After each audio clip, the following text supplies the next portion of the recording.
부활절날 이제 은혜를 측정할 수 있는가? 여러분이 오늘 이 제목은 제 질문이고 여러분의 질문인데, 여러분이 믿음 생활 하실 때 지금까지 하고 오신다면 이 5가지 질문, 아주 중요한 질문이죠. 10가지, 20가지 할 수 있는데 오늘 줄여서 5가지 이 질문을 하실 수, 실제 해봤다 하시면 좋은 학생이다 할 수가 있습니다. 또 뭐 없어도 좋은 학생이 성도 있을 수 있어요. 그러니까 너무 실망하지는 마시고요. 오늘 다시 한번 이 정도의 5가지 질문은 부활절날, 또 평상시에도 오늘만 부활절이 아니고요. 매주가 부활주일이 되겠습니다. 매주가 고난주간이 되겠습니다. 매일 주가 54주 매일 주가 크리스마스 주일입니다. 자, 오늘은 그 많은 절기 중에서, 예배 중에서 특별하게 이렇게 하기 때문에 하는 것이지, 더 중요한 것은, 더 정확한 것은 우리의 매일의 주일이, 매일의 54세 주가 다 부활절이다, 이렇게 생각하셔야 정확한 겁니다. 오늘만 부활절이 아니고 매주가 부활절이다. 그리고 더 나아가서 여러분이 생각해야 하실 게 뭐냐, 매일이 부활절이다라는 생각을 하셔야 돼요. 그러니까 우리가 1년에 한 번씩 그 절기가 오니까 그 절기가 오늘이 그거다 이렇게만 생각하시는 문화가 생기게 돼요. 이게 이제 고정관념이 생기게 되는데, 이건 굉장히 위험한 겁니다. 그래서 매일이 주일이다는 거, 그리고 우리가 예배는 교회 가서 드리는 게 예배라고 생각하시는데, 여러분의 삶, 24시간 여러분의 삶이 예배라는 걸 기억하셔야 됩니다.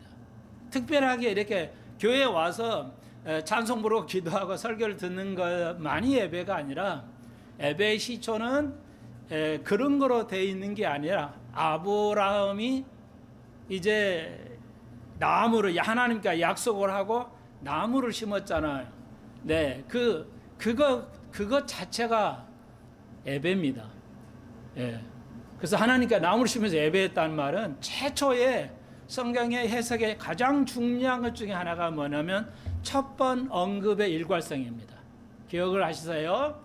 첫 번 언급의 일괄성. 그러니까 이 단어가 성경에 제일 먼저 써 있을 때 그걸 어떻게 썼느냐, 그 단어가 어떻게 썼느냐의 일괄성을 가져야 돼요. 그러니까 성경은 일괄성을 아주 중요시 여깁니다. 성경을 이해할 때 일괄성을 굉장히 중요시 여깁니다. 좀 아침에 복잡하죠? 다 잊어버려도 괜찮아요. 뭐 인터넷으로 또 방송을 여러분이 핸드폰을 드리기 때문에 수십 번, 수백 번 들으십시오. 저도 손 목사 머리 좋은 게 아니고, 여러분 알다시피 한 문제에 토요일날 같으면 뭐 한 10시간을 매달리고 공부를 했어요. 한 문제를 완전하게 이해되고 헷갈려서 하기 위해서 한 문제를 가지고 10시간을 어제도 집에서 하루 종일, 뭐 더 이상이지만 10시간 이상을 앉아서 부대끼면서 생각하고 그래서 외워지고 이해되는 것입니다. 그러니까 이해 안 돼도 괜찮아요.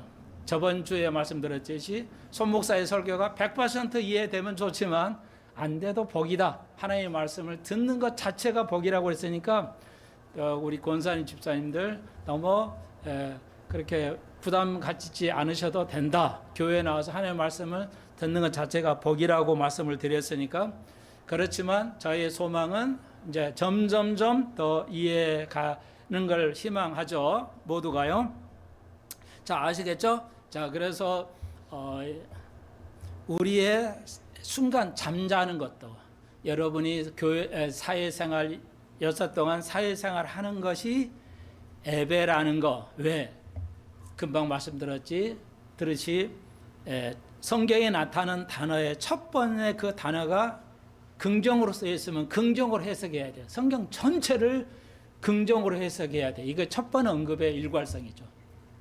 정책에서도 뭐 어떤 정부도 그 정책이 일괄성을 유지해야 돼요. 이랬다 저랬다 했다 뒤집어왔다 잃어버리거나 우리가 삶 속에서 비즈니스나 어떤 인간관계에서 말을 바꾸고 이랬다 저랬다 말을 바꾸면 그 거짓말이잖아요. 말을 바꿔버리면 그 사람을 신뢰할 수가 없게 되는 거죠. 말을 이랬다 저랬다 말을 이때는 이랬다 저때는 말을 바꿔버리면 그걸 우리가 일괄성이라고 그래요. 그래서 성경을 해석하는데 일괄성을 유지한다는 게 굉장히 어렵습니다. 예. 그래서 이제 그걸 이제 그렇게 이해하시면 돼요. 그래서 예배라는 첫 단어는 아브라함의 나무를 심는 것. 아무 관계 없잖아요. 예. 찬송하는 것도 아니고 기도하는 것도 아닌데 그걸 딱 예배라고 성경을 가리키거든요. 근데 예배는 교회에 올 때만 예배하는 거로 고정관념이 생겨요. 끊임없이 우리가 공부를 해야 되는데 공부를 안 해서 그런지 어쩐지는 모르겠지만 자꾸 우리가 고정관념이 생기게 돼요. 저도 전에 가리봉교에서 지휘할 때도 그 성가대 그 대장님이라도 그러잖아요. 저에게도 오해를 할 때가 있어요.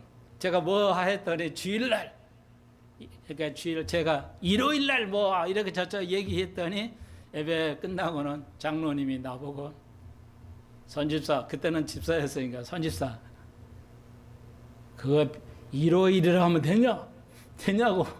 예, 주일이라고 해야지. 그러니까 이 장로님은 착각한 거죠. 그러니까 일요일을 쓰지 말고 주일이라서, 그러니까 월은 월요일이라고 써야 되는데 일요일은 주일이라는 말씀인가요? 주일이라고 써야 된다는 거죠. 고정관념이죠. 잘못된 고정관념이에요. 그래서 성경은 바울이 말하죠. 매일이 주일입니다. 오늘은 특별한 부활절이야. 오늘은 무슨 특별한 날이야. 이래가지고 그래서 성스럽게 주일이라고 해야지. 그러면 평일은 평일이고 일요일만 주일인가요? 제 생각이 아니에요. 성경은 말합니다. 매일이 주일입니다. 그러니까 잘못된 과장이 이제 그걸 나에게 가리키려고 하죠. 여러분, 그러니까 평상시 잘못된 관념이 너무너무 많아요. 목사님도 많은 그 성경에서 많은 부분을 배우지 못했고 신학교를 졸업했기 때문에 지금도 마찬가지예요.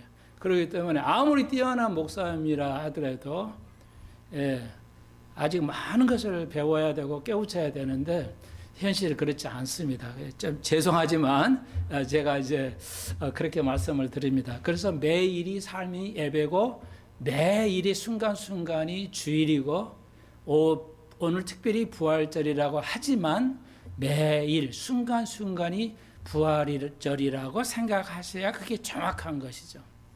자, 다시 한번 그걸 이제 하나하나 우리가 배워갑니다. 그래서 오늘은 제목으로 그 제목만 이렇게 5가지 질문인데 그 5 정도에서 다 할는지는 모르겠지만 그거를 하나하나 그냥 딱 띄어서 오늘은 제목 설교 정도 비슷하게 이렇게 특별하게 좀 오늘 해볼 생각을 가지고 있습니다.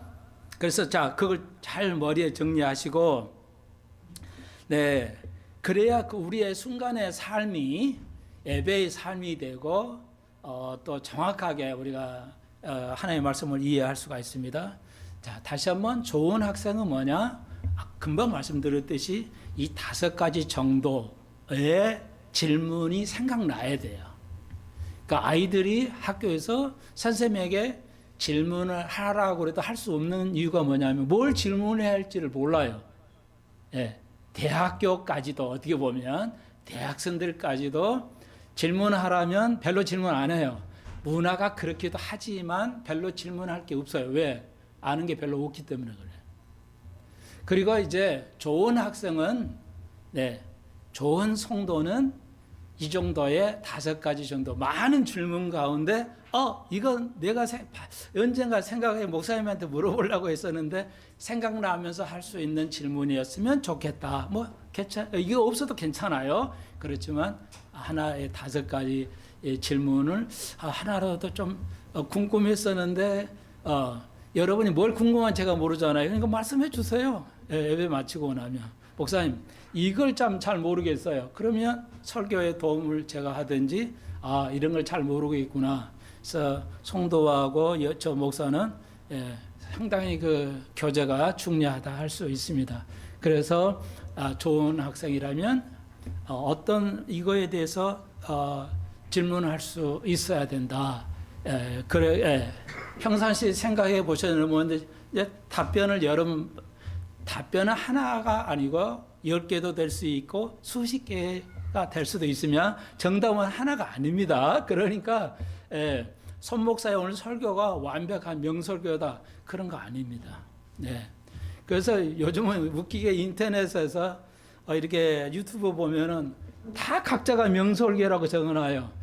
명설교 그게 진짜 명설교인지는 알 수가 없는데 아무튼 그래요. 그래서 여러분 이거 이제 답변을 좀 하셔도 오늘은 특별하게 질문과 답변의 설교 제가 여러분 질문을 드렸고요. 미리 또 여러분이 생각하시라고 그리고 답변을 하셔도 좋습니다. 진짜 오늘은 질의와 응답의 시간 Q&A 영어로 죄송합니다.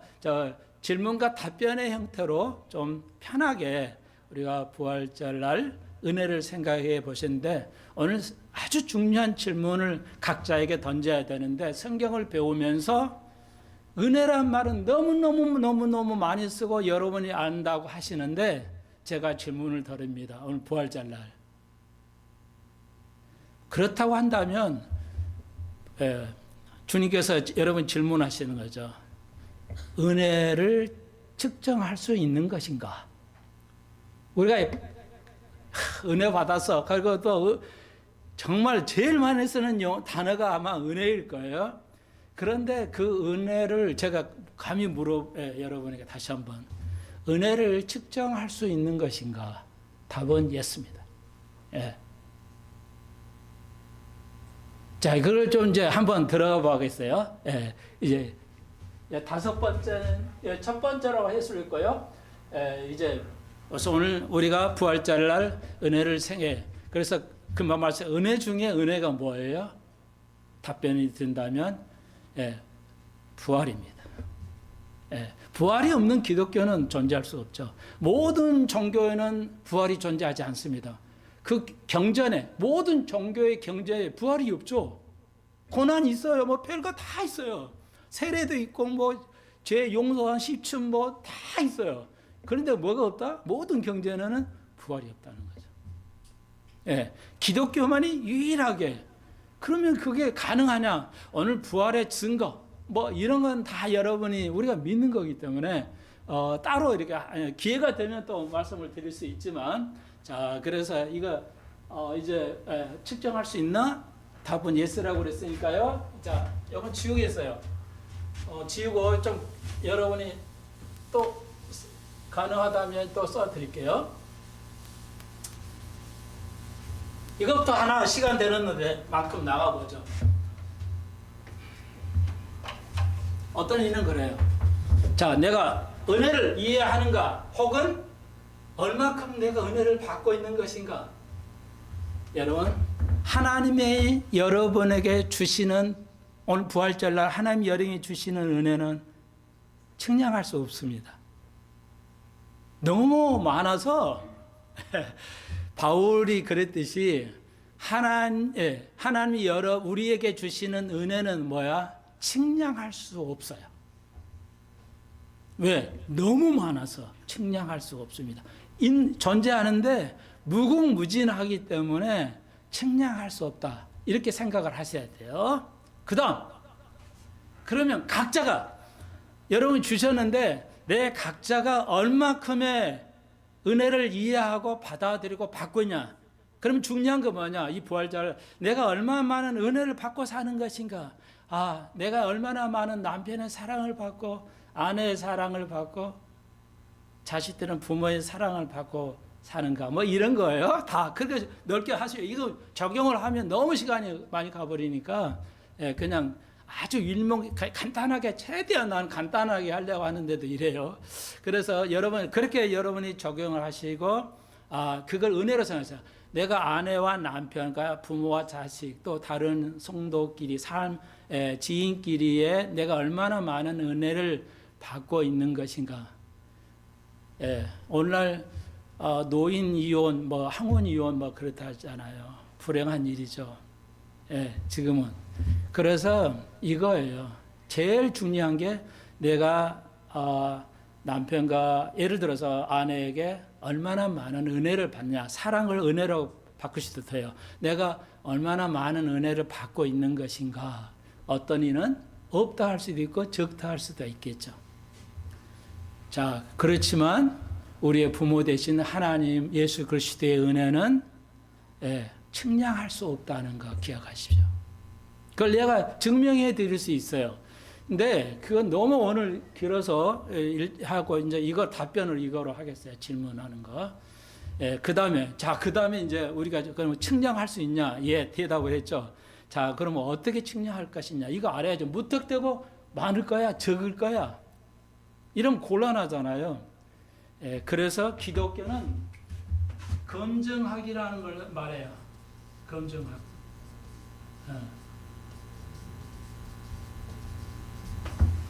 그러니까 증거. 그러니까 여러 편을 써요. 예수는 부활은 진짜냐? 기독교는 진리이냐? 이런 거. 예수는 은혜는 이런 걸 다 변론해 주는 거, 변호해 주는 거 이런 학문이라 하는데, 자, 이게 굉장히 중요하죠. 성경은 다 이렇게 되어 있어요. 그래서 제가 늘 설교는 뭐예요? 질문하고 답변을 드리죠. 증거를 제시하잖아요. 증거를 제시하지 않으면은 안 되죠. 그래서 많은 오늘날 교인들이 금방 얘기했듯이 주일이 뭔지도 몰라요. 맨날 쓰는데 주일이 일요일 오늘만 주일이라고 생각하는 장로가 그렇게 생각하고 있으니 이거 정말 수준을 알 수 있잖아요. 그러니까 목사가 잘못 가르쳤어요. 죄송하지만 제가 그 교회 한 5년 정도 있었나요? 가르친 게 아무것도 없어요. 내가 지금 목사로서 보니까 배울 만한 게 단 한 단어도 없는 정도로 심각하죠. 그래도 온 교인이나 생각되는 뭐냐? 나는 성경을 알고 있다고. 저도 그렇게 생각을 해왔어요. 상당히 알고 있을 거라고 생각하는데, 제가 정확하게 이제 갈불체플 가리킴, 청목사 가리킴을 보고 나니까 내가 아무것도 몰랐다는 걸 깨닫게 되죠. 그걸 우리가 은혜라고 합니다. 자, 그런데 여러분도 그 깨달으면 좋겠는데요. 자, 그러면은 자, 이제 한번 살펴봅시다. 지금 이제 오늘 요거 하나, 그러면은 내가 사람들에게, 모든 사람들을 포함해서 내가 얼만큼은 그 사람들에 대해서 또 하나님에 대해서 내가 이제 어떻게 측정을 할 수 있는 것인가.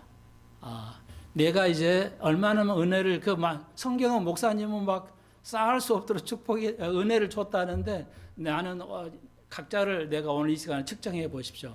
내가 얼마나 많은 은혜를 받고 있냐. 제가 측정 방법을 알려드릴게요. 아시겠죠? 그래서 내가 얼마나 많은 은혜를 받았나를 좀 여러분 믿음 생활에 도움을 드리겠어요? 네. 자, 그림으로 그려드릴게요. 그러면 여러분 이해하기 쉬워요.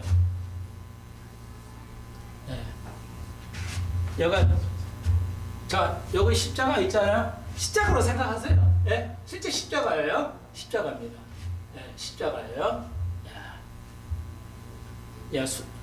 수학을 배우는 학생은 중학생은 알죠, 이거. 평면에 그려진 좌표, 평면에 그려진 좌표라고 할 수 있는데, 자, 이렇게 할 수 있어요. 이건 이제 안 하고요. 자, 보십시다. 이건 필요 없는데 십자가로 그려놨어요. 자, 여가 0점이라고 그러죠? 0점이라고 합시다. 원점. 0, 원이죠. 원점이라고 해요. 이 중간을 딱.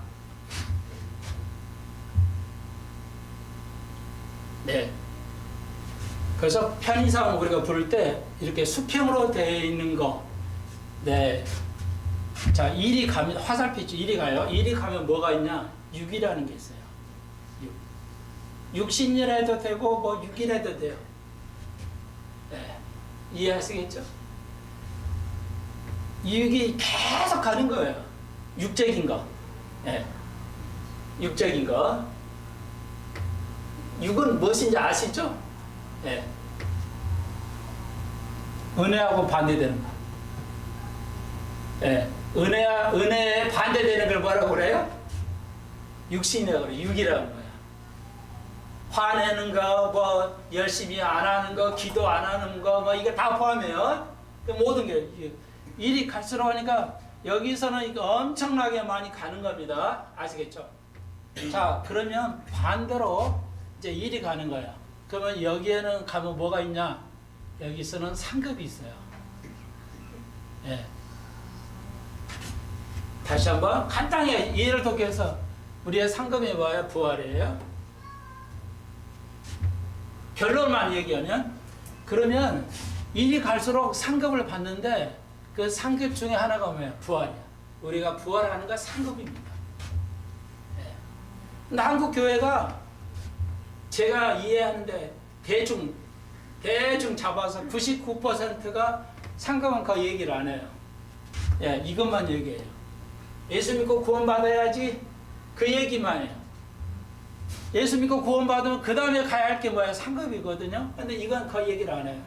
이건 심각한 이제 영적인, 금방 얘기했더니 내가 저 뭐예요? 금방 말씀드렸듯이 예, 일요일만 주일이어야 된다는 생각 정도는 뭐야? 바닥 수준이죠. 예, 영적으로 보면 그 유치원 수준이야. 그러니까 그 장로님들이 몰라요, 교인들이. 그게 바닥 수준이라는 거예요. 그래서 은혜의 그 깊은 걸 이해할 수가 없죠. 성경에 은혜가 그 깊다는 걸 전혀 몰라요. 왜? 경험해 보거나 해야 되는데. 체험해 봐야 되는데요. 네. 자, 조금만 곁길로 갑니다. 여러분이 경험하지 못하면 이런 문제가 생기는 거예요. 은혜를 경험해야 아는데 예, 못하면 이거 아주 중요한 거예요. 이것도요. 다시 한번 경험하지 못하면 어떤 문제가 생기냐면 설명하지 못합니다. 예, 이 말은 경험을 못하면 설명을 못해요. 자, 질문했죠? 은혜를 측정할 수 있나요? 갑자기 딱 맥히자면 이거 어떻게 해야지? 이러면 곤란해요. 우리 교회는 이런 몇만 명 교회가 아니기 때문에 자세히 여러분께 설명해 드릴 수가 없어요. 교인이 많아서 학생 수가 늘을수록 설명하기가 굉장히 어렵습니다. 선생님.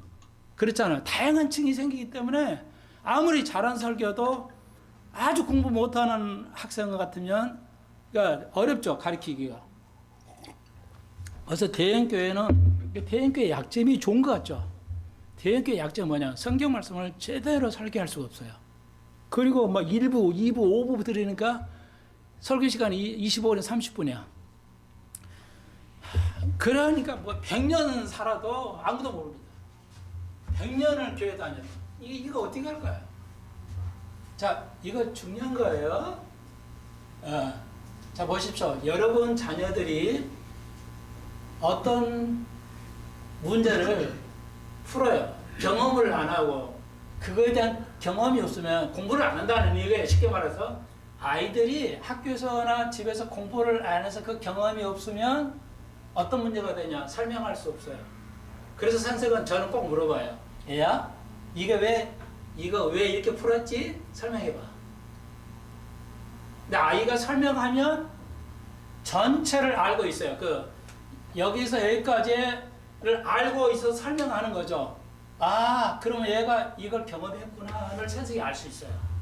그러니까 좋은 스승은, 좋은 목사는 그 배우는 자에게 질문해야 돼요. 질문해야 된다고. 어떤 질문? 한번 이거 설명해봐. 그러면 설명하면 그 문제를 깨달은 겁니다. 아는 거죠. 근데 이렇게 안 하고 설명만 해주고 가르쳐주고 알았겠지 하면 안 돼요. 왜냐하면 가령 여기서까지를 설명할 수 있어요. 그런데 여기에서 딱 틀어가지고 문제를 틀어버려요. 문제를 꽈가지고 여기 지점에서 문제를 꽈버려요. 내면은 설명하는 아이는 여기에서 지금 문제를 꽈구나 알아요. 그리고 이거 해석할 수 있는데 이렇게 설명하지 못하고 배우는 학생은 빗대로 꽈가지고 문제 내버리면 못 풉니다. 이건 알아도. 그래서 중요한 게 여러분이 은혜가 여기서 여기까지 합시다. 그러면 여기에 제가 질문하고 다 아는 은혜라는 걸 전체를 윤곽을 잡고 있으면 설명할 수 있어요, 여러분. 근데 설명이 안 된다면 아직 이제 문제가 있다는 거죠. 그래서 여러분 꼭 자기 자신이 질문하고 은혜를 측정할 수 있나요? 예. 어떻게 해요? 답변할 수 있어야 돼요. 자, 속을 하시고요. 자, 봅니다. 간단해요. 제가 그림을 그릴게요. 그림을 이렇게 그립니다. 예. 중학교에서 배우는 거야. 이걸 중학교에서는 수학에서는 반비례라는 건데, 예, 반비례. x분의 1을 이렇게 표시할 수 있어요. 근데 이거 오늘 이거 배우는 거 아니에요? 똑같은데. 자, 이 그림이에요. 자, 보세요. 이거 어떻게, 성경이 어떻게 되어 있냐.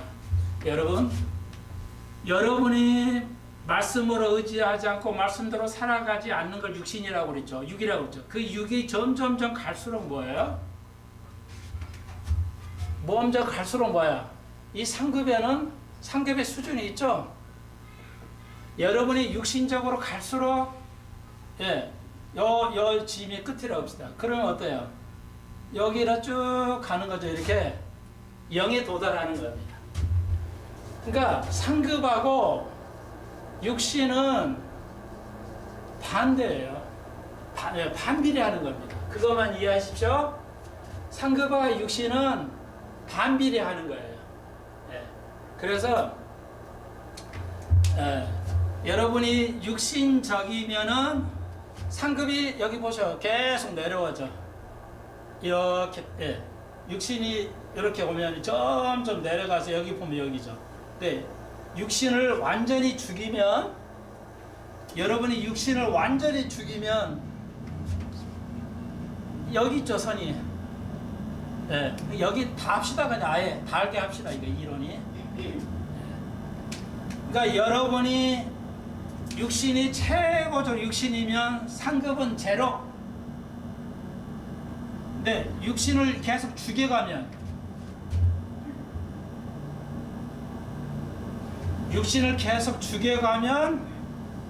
계속 이렇게 가는 거예요. 반대니까요. 이렇게 뭐 전혀 어렵지 않아요. 육신을 죽여가면 뭐예요? 상급이 어마어마한 상급, 어마어마한 은혜를 받을 수 있어요. 계산이 되죠? 근데 상급이 없어지면 이쪽으로 오는 거예요. 육신적으로. 그러면 상급이 여기서 멀어졌죠? 근데 육신을 죽이면 점점 연출 따라가면 뭐야? 상급이 많아져요. 계산하는 겁니다.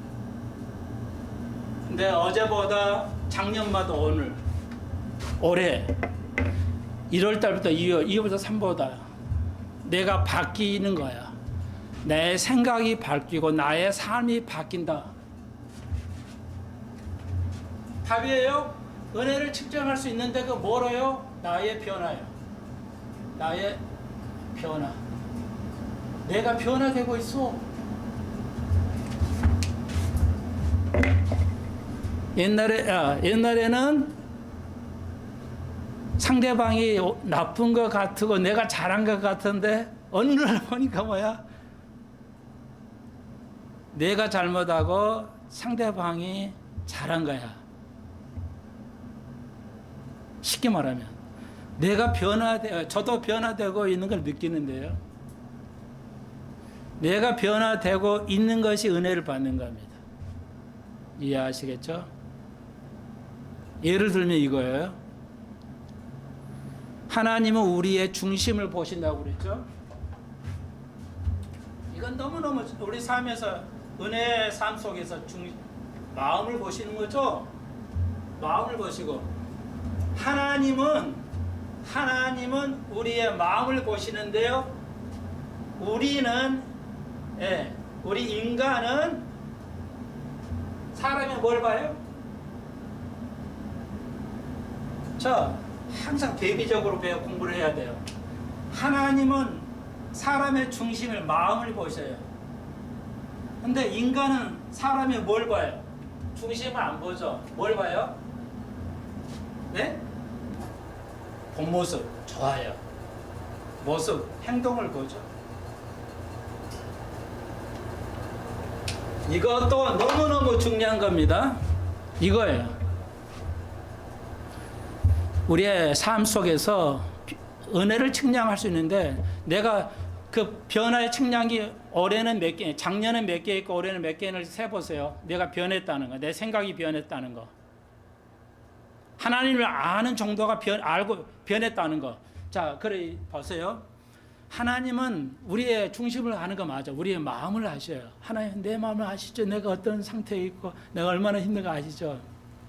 네, 사람은 금방 말씀드린 맞아요. 행동을 봐요. 행동. 다른 말로 해서 행동이나 말을 보죠. 똑같은 거예요. 행동이나 말. 여러분, 올해 다시 한번 여러분이 올해의 부활절날 여러분이 은혜 사람이 되시려면 이겁니다. 이것만 하십시오. 이것만 하십시오. 요 방식대로 사십시오.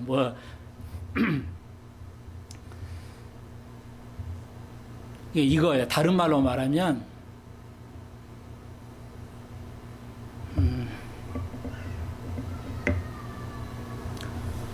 적절한 예를 좀 들어야 여러분이 이해가 쉬울 건데, 여러분의 지인 관계에서 그러잖아요. 우리가 지인들하고 또 정치에서도 이 세상에서 다툼이 왜 일어나요? 생각의 차이에서 일어나는 거예요. 생각의 차이. 생각의 차이에서 일어나죠. 옳고 그런 문제도 있겠지만 상대방이 이러는 거예요. 그러잖아요. 그 말이 그런 뜻이야? 나는 이렇게 받아들여서 이런 거 있잖아요. 그러니까 가령 예를 들면 얘는 수만 가지 할 수 있는데, 부부 사이에서 이렇게 합시다. 당신 오늘 너무 살이 많이 쪘어. 그렇게 표현하다. 그럼 하면 안 되지만 했다가 봅시다. 그러면은 아내 쪽엔 기분 나쁘죠. 당연히 나쁘죠. 그 말을 바탕으로 판단해요. 아내는, 여자들은 특히. 그러면 안 되지만 예예요. 하나의 예를 들면 이거예요. 기분만 나빠하잖아요. 당신이 그럴 수가 있어? 나의 약점을 갖다가 하면서 할 수 있잖아요. 그런데 하나님은 그 남편이라 합시다.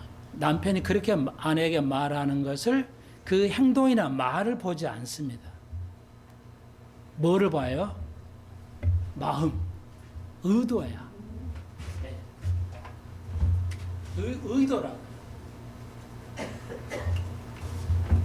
그러니까 이걸 합시다. 그거 똑같은 거고.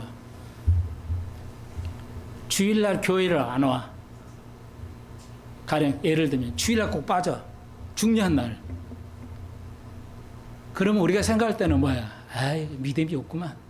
그래서 많은 장로나 목사님들이 교인들을 나무래죠.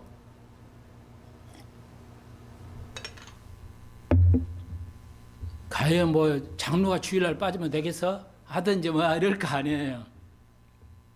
말이나 행동을 보고 판단해요. 인간은 그럴 수밖에 없어요. 근데 하나님은 뭐야? 생각은 다르죠. 네가 그런 일이 그렇게 빠지게 된 행동은 뭐야? 이유가 있겠지. 안 빠지려고 했는데 누군가의 친척이 누가 결혼식을 해야 된다든지 장례식이 있다든지 그러기 때문에 네가 그럴 수밖에 없을 거야. 또 잘 하려고 그러는데 가려고는 했는데 부부 싸워가지고 가려고는 했는데 좀 기분이 나빠서 오늘 빠져버렸다고 합시다. 그래, 네가 교회는 가려고 했는데 기분이 나빠서 안 가려고 안 갔었구나. 나는 네 마음을 알아. 이게 하나님의 생각이고 인간은 안 왔으니까 왜 이렇게 믿음이 그런 거야? 이렇게 판단하는 거죠. 누가 좋을까요? 우리는 어떤 말을 해도 한 가지 사건만 있지 않아요. 이 어떤 언어도 수십 개의 제가 여러분 도움을 드리고 한 가지만 더 예를 드릴게요. 얼마 전인데 우리 아이니가 학교에서 끝났어요. 근데 할아버지는 저한테 전화가 왔어요. 할아버지, 오늘은 좀 늦게 가야 되겠어요. 친구들끼리 뭐 어디를 가야 되는데 늦게 가야 되니까 그냥 그렇게 알고 계셔요. 저는 아이 집에서 기다리고 있는데요. 학교 끝나면 내가 데려와야 되기 때문에. 그러면서 한마디를 남겨요. 할아버지, 우리 친구 얘들이 할아버지는 좋겠어요. 그래서 왜 그러냐? 그러니까 친구는 아이니 친구들은 뭐죠? 아이니 보니까 아이니가 요즘 애들 답지 않게 할아버지한테도 전화해서 좀 늦을까봐 착하다가 할까요?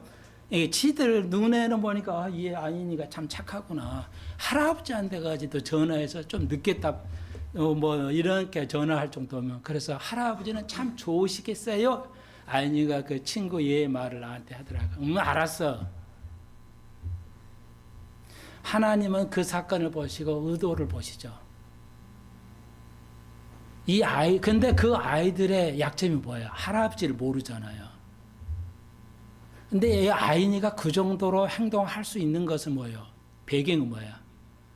제가 좀 웃기는 얘기인데, 할아버지가 아이니에게 그만큼 공을 들였기 때문에 할 수 있다는 거죠. 그 전화를. 그렇게. 근데 그 아이들은 몰라요, 할아버지를. 그러니까 그 말이 그렇게밖에 나올 수가 없어요, 이 아이는. 그래서 우리가 성경을 배울 때 배경을 알아야 돼요. 그 사람의 말하는 의도에 관심을 두어야 돼요. 그래야 부부 문제, 국가의 정치의 문제, 모든 문제. 오늘 지금 한국이 이 난리를 치는 것 중에 하나가 뭐야? 술을 늘려야 되냐 말아야 되냐.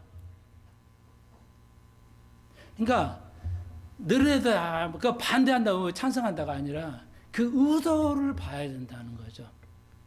그러니까 금방 이때 교회 안 왔어. 그러면 하나님의 입장에서 무슨 이유가 있겠지. 그 의도를 생각해야 깨달음이 있고 싸움이 없고 다툼이 없어요.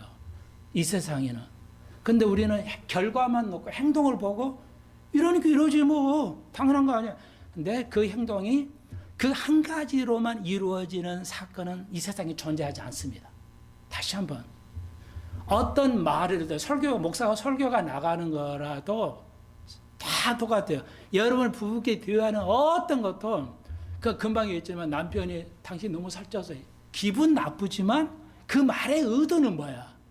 걱정된다는 의미잖아요. 너무 살이 찌니까 건강에 걱정이 된다는 의도를 가지고 말하는 거야. 근데 아내는 기분이 나빠. 그냥 그 말 자체가 나쁜 거야. 그 말을 그대로 받아들이면 안 돼요. 이 사람이 의도가 어떤 의도였냐가 중요하다는 거죠. 그래야 다툼이 없고 예수님의 삶은 그거예요. 그걸 우리가 은혜로운 삶이라고 그래요. 그러면 내가 변화해 가는 거예요. 그 하나하나가. 예수 믿고 은혜를 공짜로 준다며요. 내가 말씀대로 살아야 은혜를 합니까? 그럼 은혜는 조건이 없는 건데?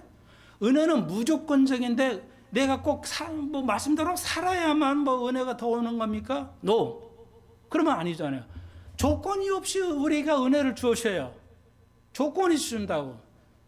그러면 어떤 걸 해도 어떤 걸 안 해도 하나님 우리 은혜 주십니까? 그렇지는 않죠. 이제 이런 문제가 생겨요. 그래서 은혜는 그래서 제일 중요한 것은 뭐냐면 우리가 하나님의 은혜를 주시는데 그 은혜를 뭐 하는가 우리가 응답해야 돼요. 그게 삶이에요. 이거 하나님처럼 남편의 아내의 그 말하는 의도에 관심을 두십시오. 그러면 내 생각이 잘못됐다는 것도 깨달을 수가 있습니다. 양쪽 다 틀리지 않아요. 잘못된 건 아닙니다. 이해하시겠어요? 예. 이거예요. 자, 시간이 많이 가기 때문에 자, 이 그림을 기억하십시오. 예. 여러분이 다시 한번 말씀으로 계속 오늘 그 성경을 찾을 시간이 없어서 다시 한번 여러분의 말씀으로 계속 육신을 당겨오는 겁니다. 육신을 죽이는 거예요. 육신을 죽이면 계속 이 산 따라가는 겁니다. 점점 뭐예요? 상급이 올라갑니다. 상급은 천차만별이라는 걸 기억하십시오.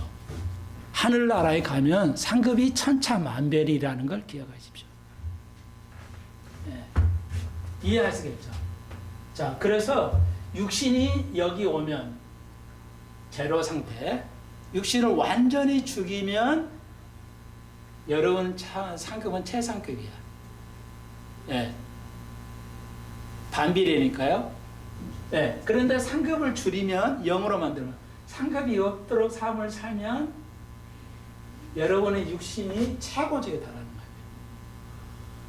반비례예요. 상급하고 육신은 반비례한다는 거. 아시겠죠? 그래서 우리가 믿음 생활을 잘해야 돼요. 다시 한번. 그래서 베드로 성경은 다 찾지는 않겠는데요. 시간이 없기 때문에.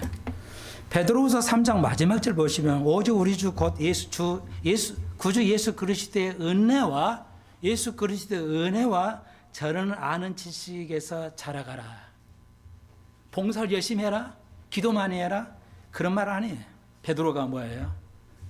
은혜와 예수 그리스도의 은혜와 예수 그리스도를 아는 지식에서 자라가라. 여기서는 동의어죠. 그러니까 은혜하고 하나님을 아는 것이 동의어입니다. 요 문맥에 보니까 아시겠죠? 예. 그러니까 은혜를 측정할 수 있어요. 어떻게? 내가 성경을 읽고 성경을 알아가는 거야. 내가 성경을 계속 알아가는 겁니다. 모든 목사의 설교가 제목 하나 가지고 여기서 한 톨 배우고 저기서 한 톨 배우고 이러면 못합니다. 성경 전체를 그냥 순서적으로 다 배워야 돼. 다시 한번.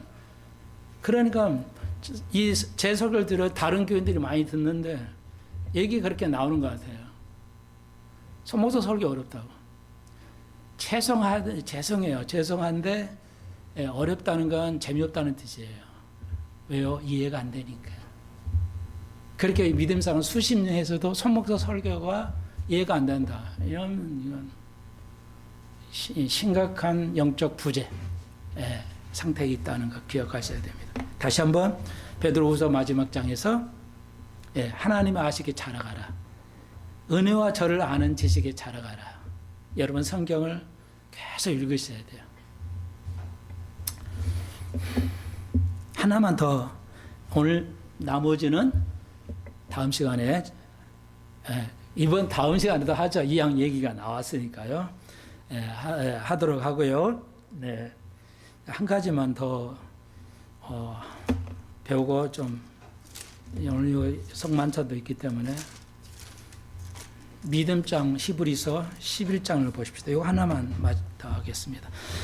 믿음장 히브리서 11장 6절 보시면 믿음이 없이는 하나님을 기쁘게 하시지 못하나니 하나님께 나아가려면 반드시 그가 계신 것과 또한 그가 자기를 찾는 자에게 상 주시는 자이심을 믿어야 할진다. 제가 또 오늘 질문해요. 여러분 이걸 어떻게 질문하냐면 정확하게는 영어 성경을 보시면 좀 더 정확한데요. 믿음이 없이는 하나님을 기쁘게 하는 것이 불가능하다 이 뜻이에요. 이게 더 정확합니다.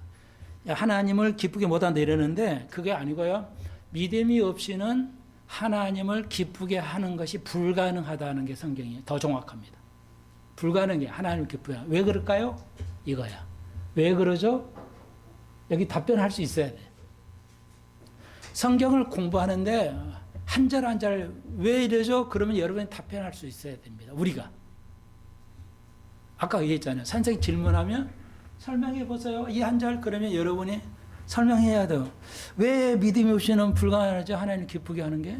다른 거 없다는 거예요. 아예. 믿음 외에는 보십시오. 뭐야? 상 주시면 예수 그리스도가 상을 주신다는 거예요. 상급을 주신다는 거예요. 그런데 뭐로 가능해요? 여기서 문맥을 보니까 믿음. 예. 예. 왜 그럴까요? 하나님은 믿음이 없으면 네. 하나님을 히브리서는 히브리니까 유대인이죠. 다른 말로. 유대인들은요, 행위로 상을 받는다고 생각했어요. 유대인들은 행위로 상을 받는다고 생각했어요. 행위로 구원받는다고 생각했어요. 근데, 원래는 뭐예요? 우리가 다시. 믿음도, 구원도 믿음으로 받고요. 상금도 믿음으로 받습니다. 믿음은 뭐예요? 하나님을 아는 것이라고 그랬죠. 금방 베드로가 말했듯이. 은혜는 뭐야? 하나님을 아는 겁니다. 여기서 자라가라는 말은 인간이 잘할 수가 없어요. 불가능한 것, 인간이 가능하지 않아요. 하나님이 이게 은혜에 자라가도록 해야 돼요. 하나님 안에 지식이 자라요. 그러니까 전적으로 그분을 의지해야 돼요. 예. 이제 그런 의미가 있어요. 여러분. 네. 이제 또 지나가면 좀 그렇게는 하는데 다시 한번 여기 오늘 하나만 더 질문하죠. 오늘 시간이 좀 다음 시간에 하기도 그러는데 여러분 마지막 질문이에요. 오늘 부활절입니다. 결론입니다. 부활은 무엇으로 부활을 하죠?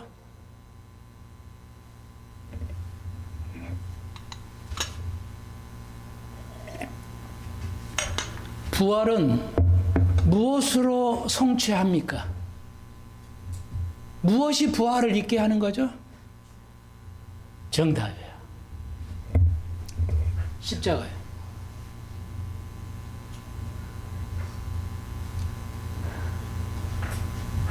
부활은 하나님의 능력 뭐 이런 게 좋아요. 그거 맞아요. 제가 얘기하고 싶은 거예요. 고린도서 15장에서 부활장에서 뭐예요? 우리의 새로운 삶, 부활이에요. 우리가 죽었다 다시 살아나가는 그 부활은 무엇이 그걸 성취케 하냐? 십자가예요. 십자가가 예수가 십자가를 지심으로써만이 부활할 수 있어요.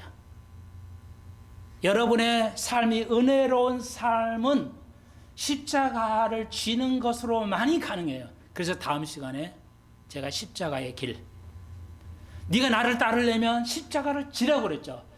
우리 기독교는 십자가를 져야 됩니다. 그래서 다음 시간에 십자가를 지는 게 뭔지 공부해 보도록 하겠습니다. 기도드립시다. 주님, 오늘 부활절입니다. 예수 그리스도의 부활이 우리의 부활이 되게 하시고 부활은 무엇으로만 성취할 수 있는 것이야? 십자가로 배웠습니다. 그래서 바울이 얘기했듯이 우리가 2000년 전에 그리스도 십자가 질 때 우리가 거기 있었습니다. 십자가의 길입니다. 우리가 십자가를 지는 겁니다. 주님, 그리고